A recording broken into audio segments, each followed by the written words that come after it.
क्या मुबश्शिर का दिल अंधेरे से घबरा गया था?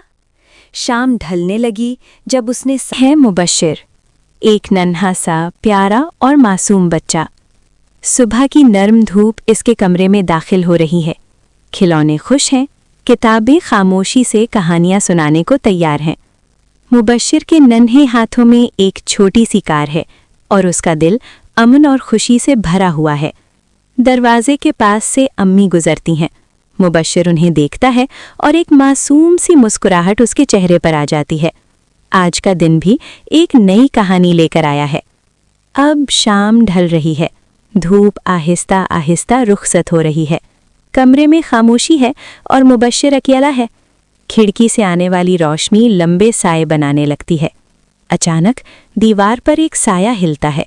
मुबश्शिर का दिल जरा सा घबरा जाता है। वो तकिया मजबूती से पकड़ता है और डरी हुई आवाज में कहता है, ये क्या है? कोई है क्या? लेकिन वो सिर्फ एक साया है।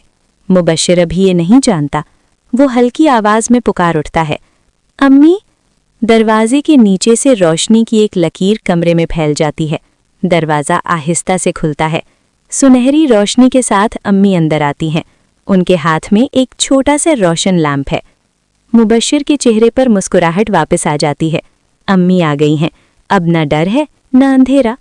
अम्मी उसके पास बैठती हैं और प्यार से कहती हैं, मुबश्शिर बेटा, जब भी दिल घबराए या अंधेरा लगे तो अल्लाह को याद किया करो।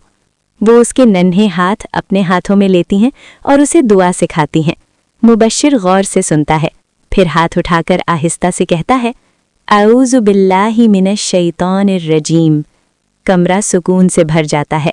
लैंप की रोशनी और चांदनी मिलकर नूर बन जाती हैं। अब मुबश्शिर आराम से सो गया है। उसके चेहरे पर सुकून भरी मुस्कुराहट है। अम्मी मोहब्बत से उसे देखती हैं और दुआ करती हैं। मेज़ पर रखा कुरान हल्की रोशनी में जगमगा रहा है। बाहर आसमान सितारों से भरा हुआ है और चांद उनके घर पर रोशनी बिखेर रहा है।